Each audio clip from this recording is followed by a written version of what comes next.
Hello and welcome to Ms. Behavior, Carol. My name is Colette. I'm the host of Ms. Behavior with, Kurt, I'm the co-host.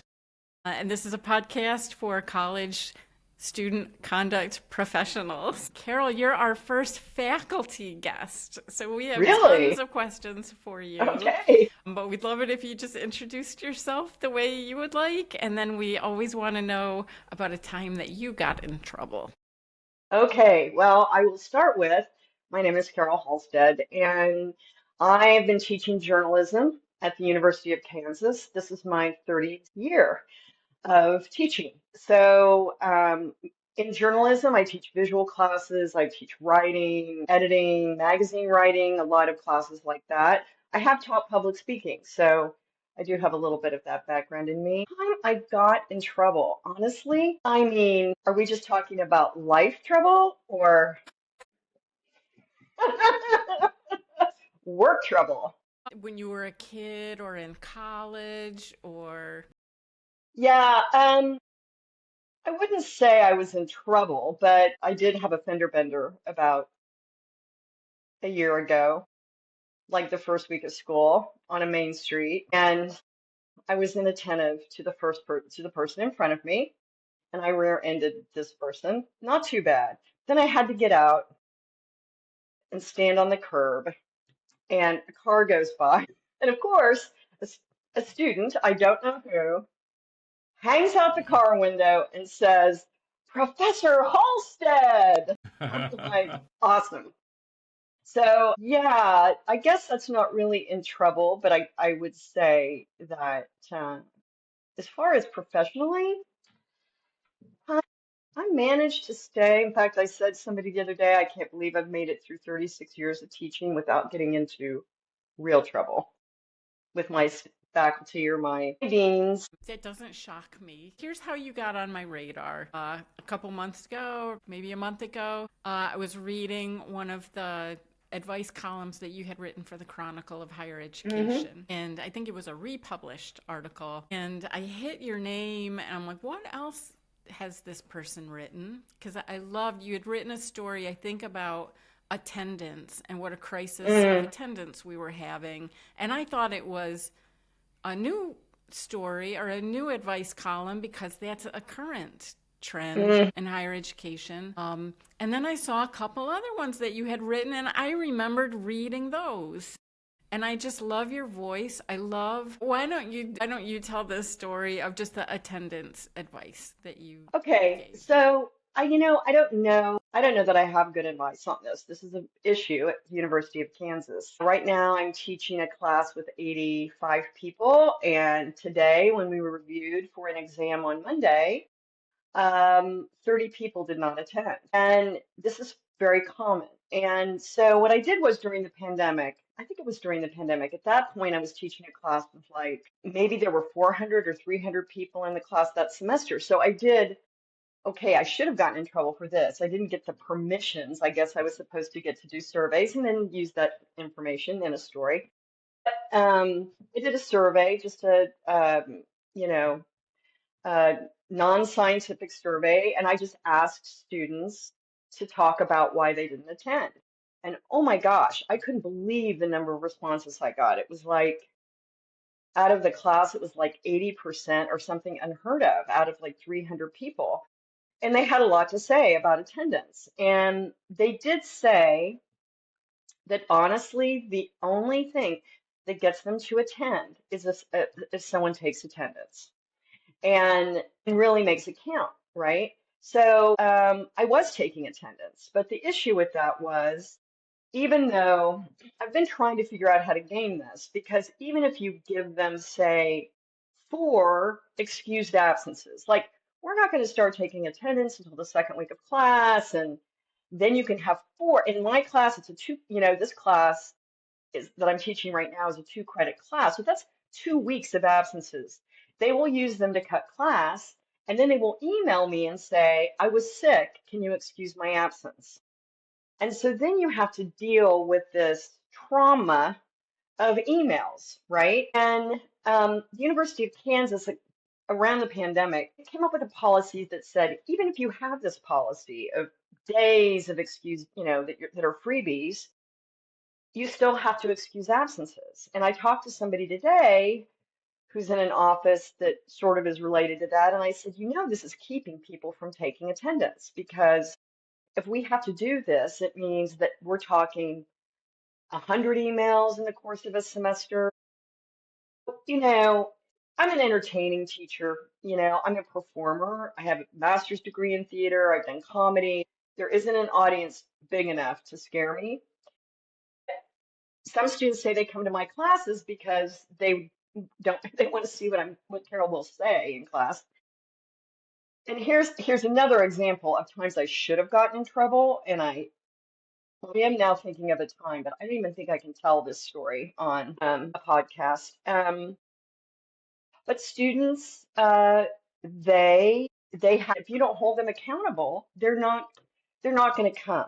And part of the problem, as I see it, I mean, this has been happening for a long time, but I think the pandemic taught students, but didn't teach them, but gave them the impression that you don't have to go to class, right? And so invariably, you can explain to students, first day of class, I give them all the rationale in the world for why they should attend, and they nod, and then little by little, the attendance drops off. So my advice about getting people to attend is to take attendance if you can figure out how to manage it. I am thinking, again, with my luck of not getting in trouble, honestly, and I'm saying this publicly, of ignoring KU's rule and just saying, and the savvy student will find it, but since they don't, even read my assignments, I don't know who's going to find the policy. Um, I had a student in class yesterday say, "What? You think students read assignments?" Anyway, um, but in this class where attendance is so bad, I think I'm going to go back to taking attendance next semester.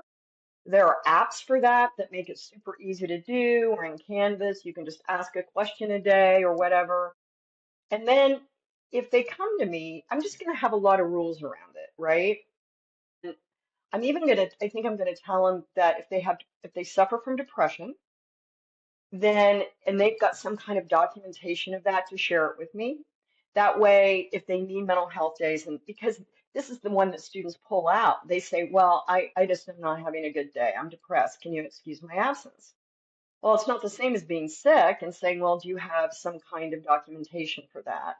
So I've really been thinking a lot lately about how to create some rules and policies that will allow me to take attendance, but not put me in a position like I was in one semester in a really big class during the pandemic, where I think I wrote about 1,000 emails in that semester because students write you and then you write them back and then they write you. And so, there you go. So, If I only knew half this story and a colleague said, um, I'm going to have an attendance policy and I'm just going to make them come and take attendance, it would feel really different than what you're doing, which your students are asking you. Like, if you will make an attendance policy, we will come. And it's they admit that. almost a gift. They're saying we don't like admitting, students actually said, we don't like admitting this is true, but this is the truth. Yeah. Now, in small classes, I think this is easier, taking attendance, right? Mm-hmm. So, I mean, I taught in a small class, and we had a really good method where every single class, 3 times a week, they had an activity. And to get the activity points, they had to be present for whatever activity it was, right? You either took attendance or they did it online and it recorded the activity. And we just make it very clear you cannot make up the activities, but we will drop like 3 of them. And I am telling you, I taught for this class for like 3 years, and um, it was 98% attendance all the time. Wow. Yeah, because this works so well. But when you make a third of their grade these attendance points, and you make the attendance points meaningful by attaching an activity to it, then that becomes, I think, a lot more effective. The challenge is the big class. The challenge is the class over 30, really, because then you're talking more people not showing up. and then having to deal with the numbers. But I'm curious, Carol and Kurt, because you have been in the classroom much more recently than me. I was at a school where student affairs, like the deans, were in charge of determining excused or unexcused absences. And there was just a year we were like, we are not going to do this. This is just, it's wrong, it's lazy, it's not okay. So I was brought before the faculty to talk about it, and I just explained, stop using the term excused or unexcused. It's just an absence. You create your own absence policy and then you follow your own syllabus. But stop, there's no such thing as excused or unexcused. Students are adults and they're there or they're not. They're just like, I don't, my boss doesn't determine whether I have a sick day or not. I do. So right. And I was out of my mind, or I'd love to hear from both of you. yeah, I'll toss this to, I have opinions, of course, but I'll toss this to Kurt. Yeah, I think I have a skewed perspective because I teach doctoral students, so I just naturally assume that if they're missing class, there is a valid reason, and we had a policy you could miss. I think it was 2 classes. For me, it was the burden of extra work. Like if you miss the class, then I need to figure out a way. What's a makeup for that? How are you going to get the information that everybody else got? I took it personally because I felt like Hmm. I had a responsibility to make sure that they were getting all the information that everybody else did. And you can do that in a class that only has 12 people. I can't Hmm. imagine what that would look like in a class, 300 people.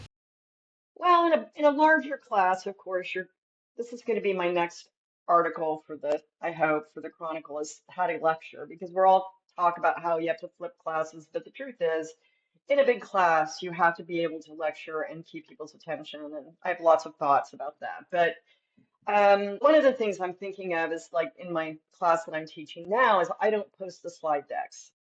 So I give lectures. And they're probably out there in the world, right? Anyway, but I don't post them because students, if I posted, I just tell them if I posted the slide decks, then no one would come. And you get a lot from the conversation in class that you're not going to get from the slide deck. And so I think that's one strategy, but even that doesn't really work. I'm giving an exam on Monday, and I give an open note. That another thing I wrote is giving open note exams. That's another conversation, but I'm a huge believer in the open note exam. But I think that, I really believe that short of taking attendance, there really isn't a lot you can do. There's carrot and there's stick, and I don't know both the carrot or the stick is taking attendance and having it count for enough that it forces students to be accountable. I said to them in class, I worry. I'm in between AI and then wanting to offload work to AI, even in a journalism school. They don't want to read, so you assign a textbook now, and they want to ask ChatGPT to summarize the textbook for them. I'm just like, I'm worried for how you are going to survive in a professional workplace. If you can't show up for work and you can't really read or follow instructions, I don't know how you're going to get um, I don't know how you're going to get jobs. And I've also talked to students because I say there are two kinds of students, the ones who come to class and never miss, and then the ones who end up almost or never coming to class, right? I mean, there's an in between, but little by little, the ones who don't come, then they really stop coming. But there's always this core group. I see them in my class right now. They sit in the same seats. They're always there. And you ask them, and I've asked them about it, like, what makes you attend class? And they said, well, A, I'm spending a lot of money. Well, this doesn't work on students, right? Or I'm spending my parents' money. Or they say it's my job. Like, I Mm. see this as my job and that I have to show up for my job. So I think that the attendance thing really starts in how people are parented, and the messages they're giving growing up. I think that's a huge factor in whether, and the prior education they had. And, freshmen right now were 15 during the pandemic, or no, 13, something like that. So, anyway. I am curious. I know that this obviously predates the pandemic, but did the pandemic make it worse? And in your opinion? Hmm. Yeah, it was terrible during the pandemic. Now at KU, they were determined, very controversial by the way, but they were determined to only have us out. So that pandemic started in March 2020, and KU only had remote teaching until the end of that semester, and they wanted everyone back in class in the fall with masks on. Yeah, and I mean, there were a lot of faculty who were very upset about this, but me personally, I was just like, I'll wear a mask, get me back in class, because this online thing is terrible. They were so depressed, students, you know? Some of them wouldn't, you couldn't even get them to turn on their video, you know, you couldn't even see them. They wouldn't talk, you know? So once that happened though, but teaching in masks was also very hard. And then there was the depression, and depression was a huge factor. And when I did that survey that I used for my article in the Chronicle, one of the things that students said is that they're just depressed. Their mental health is terrible, and they just can't make themselves go to class. And so I would provide a lot of documentation and stuff for them and just say, I know, but here's the thing about depression. When you feel bad, and they even, this again in my survey, they said, I feel bad and I can't get myself to class, but when I do get myself to class, I feel better. Mm. Because, you know, it's just, I guess one of the steps of dealing with depression is to just try to put one foot in front of the other. We're all dealing with things. It's not always possible, but so yeah, I think the pandemic made it worse. However, observationally, I would say the depression is better. Carol, there might be listeners who are wondering, like, why do we have a professor on a student conduct podcast? But the article you wrote about learning students' names, like, we talk a Yeah. lot on here about the importance of relationship building before you ever are arrogant enough to think that you can educate a student about anything. Just knowing them and making them feel your care for them is so important. Are these things that you have always done, or were there light bulbs for you when you realized taking the time to do those things really mattered? Full disclosure, I'm terrible at learning people's names, and I'm just terrible at it, especially with big classes.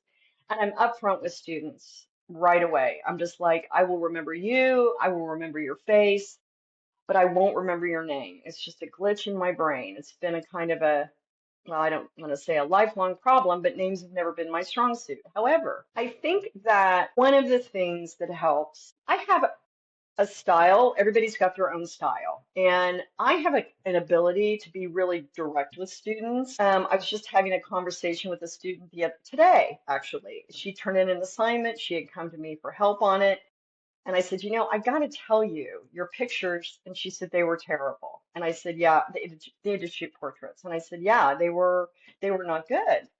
And then I gave her some other feedback, but I tend to be really sort of blunt with my feedback. Like, you think this is good? Were you hungover when you wrote this? I sort of joke with them, but I also am very direct with them. And they really like it. Like, they will say to me, give it to me, Carol. Tell me what you think, right? But here's why I can do that. It's because they also know how much I care about them. I'm not TMI, but I am a person who feels accessible because I do, people say, what is your secret to getting or engaging? I said, it's because I fall in love with all of them. Even if it's a big class, like I just love college students. I love them and all their quirks and their difficulties. And sometimes they're annoying and they're a pain, but I just have this, I'm here for you and I want you to be the best you can be. So I think that some people have a harder time with that. They don't feel accessible. It's less so than it used to be, but professors who want to keep students sort of at arm's distance, they don't really feel accessible. If you I had a student years ago tell me, we would have done anything for you. If you could have told us to do the biggest thing we would have done anything for you because we liked you so much. And I said, yeah, because I like you so much. What's the point of trying to get you better at anything if I'm not invested, if I don't like you and care about you? So students feel that. They feel when a teacher cares about them, and that caring enables you to be a lot more straightforward, and a lot more direct. But some people don't want to care. They want to just do the teaching job and do their research or whatever. And I'm a teacher. I don't have a PhD. I've taught 3 classes a semester with as many as 600 students in a semester. So I've been doing that, my whole career. And, that's helped me to. But yeah, I say my secret is, invest in them. Let them know you care about them. Tell them you're proud of them. This is another thing I do. Like I'm always, I have a great class. I had this great small class last semester that there were many sections of this class and many teachers. And I was like, I am so proud of you. And I look at your work and I know you're better than everybody. And that's how you get people to try even harder, right? You tell people, you tell someone, this is good, but I know you can do better. You're making me 19 again. I would have loved you. Yeah, you just say, I know you can do better. So then all of a sudden, you know, I also believe in second chances. I really do. Student screws up, I'm clear with them, but if I can give them a second chance, even on redoing an assignment that they completely screwed up because they didn't, because it's like, well, don't they learn more if you give them a chance to redo it and give them partial credit for the do-over? Yes, Hmm. they do. I'm working So, with a professor right now who doesn't want a student that cheated in their class to be able to retake the class now. really? Not to even retake it? Right. Like the So accountability this, has happened. The student failed the course, but now they're ready an to. undergrad? Hmm. Hmm. That's a good question. I'm not positive about that. Well, a grad student who has academic misconduct, I think that's maybe a different thing, right? Yep. But it's a great question about restoration or what is the philosophy of our curriculum. I think it's about benefit. What benefits to students? I think you hooked me on that was a student who takes the class again might have a much better recall and mastery of that class than somebody who got an A the first time. I don't know. Well, if there's an academic, like I had an academic misconduct situation in my visual class, this student just flat out turned in assignments from a friend from the previous semester, and I recognized it. And so then I had to do the thing where I asked, emailed her and said, we need to talk. I never say why, because let her steep in that for until we meet. And she walks in my office and she sits down and she immediately says, I did it. I have to tell you, I did it. And I said, good, good for you, because that doesn't change the outcome. You're going to fail this class because she did it on 2 assignments. So, you fail those 2 assignments. She failed the class and she burst into tears and she said, I don't know what I was thinking. I was super stressed. I was spread really thin. I just asked my friend who took the class before for these assignments just to see, for inspiration. But then when she had them, she thought, well, why not just turn them in? And she goes, I wasn't thinking. And I mean, it was a true meltdown for her. She said she'd never done anything like this before. She told her parents. I made her contact the student and I said, I'm going to email this student.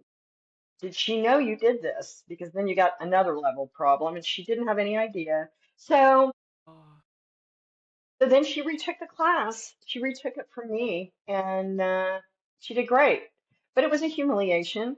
And at KU, our policy is if you retake a class, I think I had an option to have it put in her transcript, but because she confessed, I chose to not even have it put in her transcript. I said, you get to take the class again. You will have to take the class again, but you get to start with a clean slate. And she's like, do you hate me? I'm like, no, you came in, we had the conversation, you admitted you did wrong, we're good. You will not have a problem, you know, but I'm just like, you do it again, honey, and your head will roll. But don't, I didn't call her honey. I never call students honey. That's the thing you shouldn't do, is you don't call students honey. Anyway, yeah, so why not give her the second chance? She's going to carry that lesson with her for the rest of her Yeah. life, Right. right? And this is a chance for closure for both of them. Yeah, why? Well, and it's a required class. So if she hadn't been able to retake the class, she would have had to change majors. There's no reason to completely do it short circuit the student's career in journalism. She was a great student otherwise. I mean, people make mistakes and they do so often under duress. That's so interesting because our last guest was talking about the unintended consequences of a sanction. Like if you're kicking a student out of housing, are you de facto kicking them out of the school? So is failing a student and not permitting them to retake a class, is it just keeping them, is it just a disruption in their academic career, or is it completely dismantling their pathway to a degree and a living wage? So, yeah. Yeah, and not to mention, I mean, the punishment should fit the crime, So people cheat, right? She took a shortcut. This is a bad shortcut, but it's like kicking I mean, it would depend on the conduct for why you would kick someone out, right? Mm-hmm. I mean, if they sexually assaulted someone, then of course that person, well, I guess there are more consequences than just being kicked out of housing. But, um, I'm a negotiator. Let's talk about this behavior and find out why it happened and really get to the bottom of it if we can, and then have a conversation about how to keep it from happening again.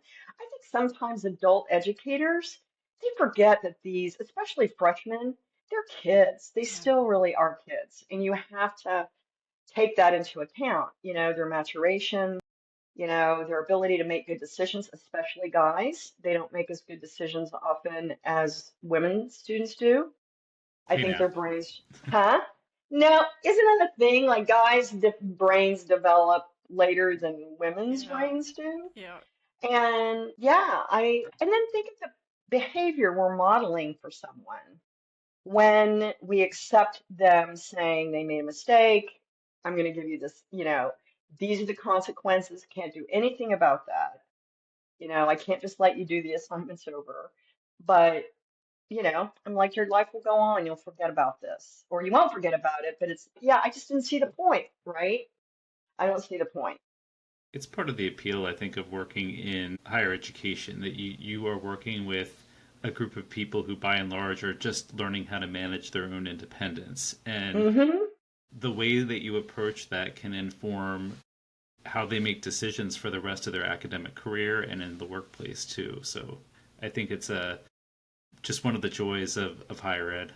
Mm-hmm. Yeah, there's so many joys, right? I say the difference between a freshman and a senior is like dog years. It's 7 years for each year because seniors are completely different creatures, right? By then they've adulted, but they do so much adulting. I have a friend who is the head of the Center for Teaching. You make a good guess. She's the head of the Center for Teaching Excellence at KU, and she's a child psychologist. And she's getting ready to speak somewhere about the effect of the stages of adolescence on student behavior. And I think it's good to remember that students are in stages of adolescence as they go through college. Mm-hmm. Carol, I want to circle back. You mentioned the article you wrote about open note exams being a Yeah. proponent of that, and that's your most recent one, I believe. Huh? But in the last 2 years, the onslaught of information about AI is making people question everything, take home exams, what type of homework to give. Do you still feel the same way you did 2 years ago? And you may have written it more than 2 years ago, but it was published Yeah, in I think I 20. did write it 2 years ago, maybe. But do you feel differently Yeah. about it now, or do you have different boundaries on Well, that? I mean, here's the thing. I write the exam questions. They could not come to class. They could put all the questions from the study guide into ChatGPT and ask ChatGPT to give them the answers, and they won't be right. So I am not worried about that. Okay. I think, I mean, the open note exam, and I tell their notes have to be handwritten or typed. We talk about how open note exams are a kind of learning experience, that if you can learn to connect the dots between the material and you can reorganize your notes, This is all a part of learning and processing information, and it's a good job skill to be able to do this. Because somebody's going to say to you, can you please write a summary of this? Now, maybe ChatGPT can do that, but if you've had a meeting and you've taken notes, I guess you could give that to ChatGPT and ask it to do a summary for you. But, I just am not that worried because even when students can bring notes, a shocking number, probably the ones who aren't attending class, still fail the exam, or it's a 50-point exam, they'll get 30s on it, And this is with notes. So I guess I'm not, maybe it's something I should think about. Now, a take-home exam, forget it. You send an exam home with students but I do think notes help prevent cheating because they have notes. Hmm. They have their own notes. I love it's. There's ways to game every single system. And I bring them up in class. Like, you could copy your notes and give them to a friend. Don't do that. Why would you offload something that you work so hard on to somebody else? Anyway. No, anytime I see somebody taking notes in a meeting now, I always praise it. Like, I'm so happy to see that handwritten notes are still, they haven't completely died. Well, and there's a shocking number of my students who've learned somewhere along the way, because this is also true that because I wrote another piece on, I had a couple years where I wouldn't allow students they had to handwrite their notes. Hmm. And then I backed off of that because I realized that not everybody writes fast and, but I'm surprised by how many of my students sit there with a notebook and handwrite their notes. It does different things to your brain when you It handwrite. does. For Yeah, retention, for right. mastery. Yeah. Hmm. Yeah, it is a pet peeve of mine if I'm conducting a training session, especially if there's anything technical about it and people just sit there like, you don't want to write Uh, any of this down? Because I rely on the cheat sheets I make for myself. I know, just fine. And it's not I do the just same. fine. I say that to students. Like, I've even called out an individual student after class and said, "You're not taking notes. Do you feel like you're just going to remember everything?" And they do. Some legitimately do believe They that. do. Well, yeah. Occasionally, I have a student who doesn't take notes and they do exceptionally well, but they're savants. So I didn't. A small, a very micro percentage of students who can do that, right? So. Carol, how much of your world interacts with the Kurt's and Colette's of Kansas? Do you interact with the student conduct folks on your camp as much at all? No, I don't even know who they are.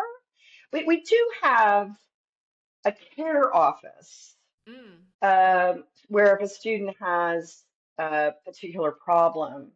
I did have a student one semester. This is only in all my years. This has only happened once. She had some. I don't know what her mental illness was. I know that she was on various medications trying to get them sorted out, but she was very high strung, and she kind of worried me. And this was a public speaking class. And then they had to do group presentations. And she was standing up with her two partners. I was worried about the whole group presentation thing. I was worried that they even said, we're emailing her. She's not getting, I'm just like, do the best you can. They stood up on the day to give their presentation and she had a meltdown because she got lost. She lost her train of thought. And I was just like, it's fine. Just take a deep breath. You can find your way back. This is not a big deal. It's not a big deal. So she tried again and she lost her way again. And then she had a meltdown and she started sort of screaming. And then she took something and she threw it. And the student standing next to her looked very alarmed. And then she stormed out of the room. And then I just carried on with class. I mean, my brain has never had to be more in crisis mode than at this moment. Like, I didn't know what to do with the class or how to deal with. So I just tried to talk, anyway.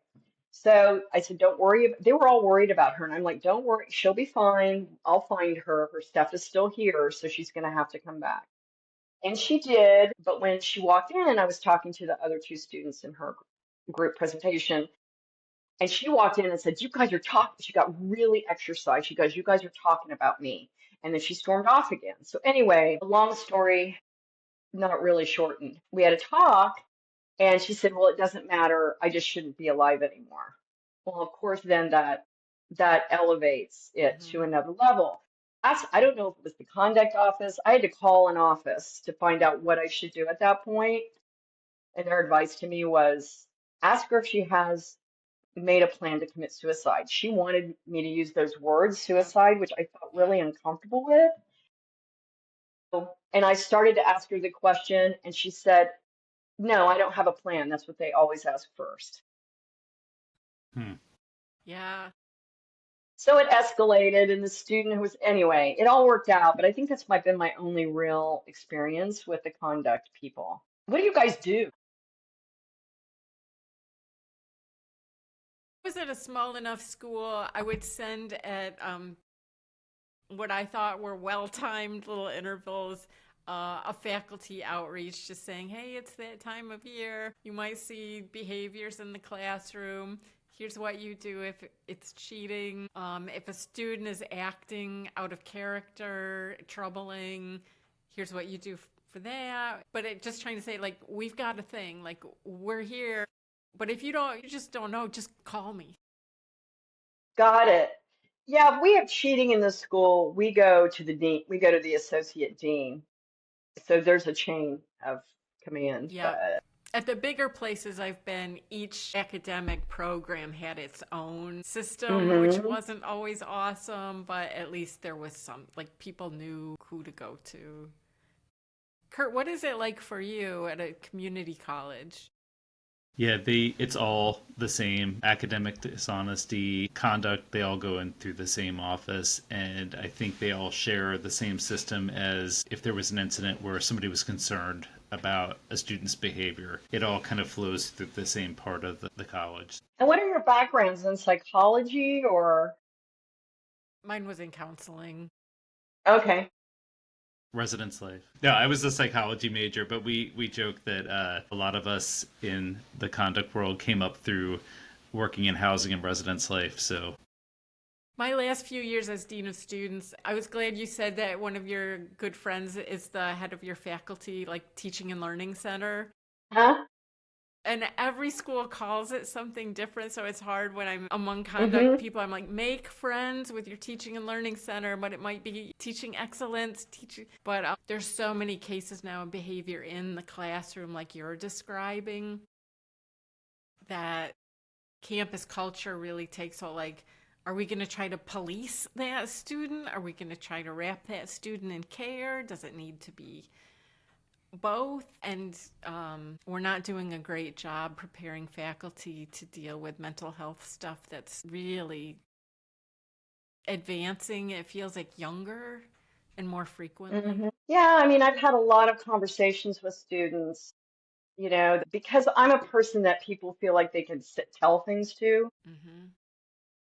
Which is good. But then, I'm recommending therapists. I'm helping students, direct students to therapy. Our counseling and psychological services is so overloaded. They can't, they're in need right now and they can't get an appointment for 3 months. But I don't have as many I had a lot more conversations like that with students during the pandemic and after.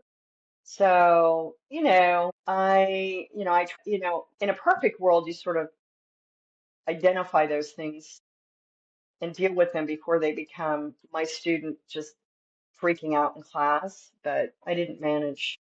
I managed it the best I could. Well, for decades, there's been research from our field showing the number one retention factor for students succeeding is having a faculty member that they have a relationship with. And hmm so I'm glad there are people like you that still just actively care. Yeah, both my parents were teachers, and my dad was a public school administrator. He was a teacher and then got his EED or EDD, whatever that is. It's educational doctorate. And that one of those things might have been erectile dysfunction, so you can edit that out. We're not editing that out. I As far understand as they're I not mutually exclusive either. Anyway, I think as an actor, you're trained to be very to develop characters that have empathy. You know, you have empathy, you have to develop empathy sometimes for very difficult people that you're portraying. And I don't know, I just feel like I try really hard to meet students where they are. But, you know, and I sort of, I'm not a trained teacher. I haven't taken, you know, I've read a lot. You know, some people are more, I don't know, you know, we don't teach college teachers. We have classes that teach them how to teach, but it still doesn't, you know, they're not equipped. Some of our best journalism students, teachers in the school are people who are high school teachers, Yeah, but even right? athletic coaches, that might not be a perfect analogy, but they spend so much more time now responding to parent concerns and mental health stuff and like the actual coaching X's and O's. That's what they got into it for, but that's not what it is. I have one last question for you. If you have time before you go, I know you said that you do Shakespeare in the classroom. No, not Shakespeare. Oh, when do I say I do Shakespeare? Is that an No, article? I thought one of your articles said that you love to like do Shakespeare. Now what I would do is bad accents. I'm really bad at accents. So if I'll start trying to do, you know, Russian and everything just ends up sounding like a bad Southern accent. I'm not a dial. Yeah, every time. So I don't remember what my reference to Shakespeare was. Yeah, it wouldn't surprise me if I had dredged up some Shakespeare to do in class.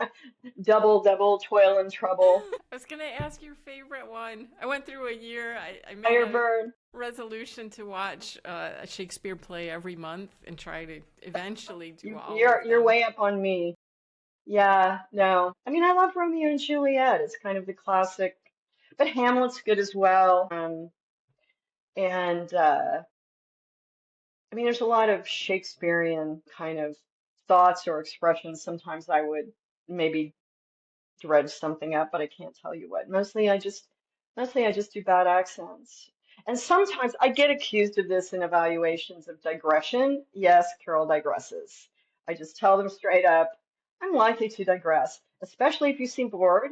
I'm going to start telling you a completely unrelated story about something that happened to me. So Live with it. so sometimes they come.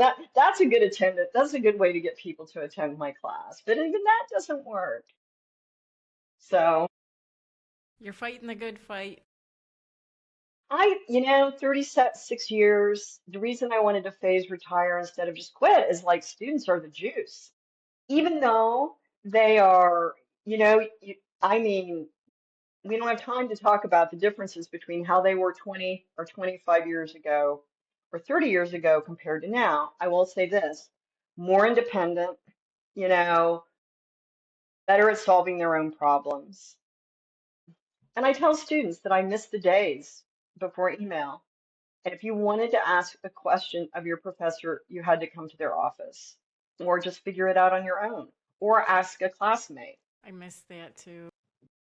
I do too, you know, and I kind of miss when we didn't have slides and students. I said, you know what, you guys, the teacher talked and you had to take notes with your hand.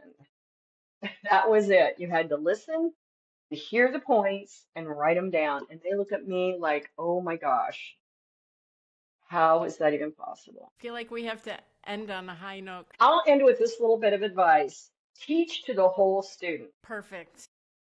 That's what I like to say. You got to teach to the whole student. And sometimes people will say, well, I don't want to know what they did on the weekend. I don't want to know them that well. I've actually literally had people say that to me. I'm like, you don't have to know them that well, but you're still teaching to the whole student and not just the person who has to learn your material.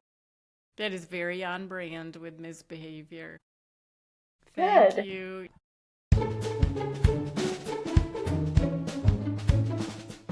Ms. Behavior is written and produced by Colette Shaw and Kurt Doan. Theme music was written and performed by Kevin MacLeod from incompetech.com.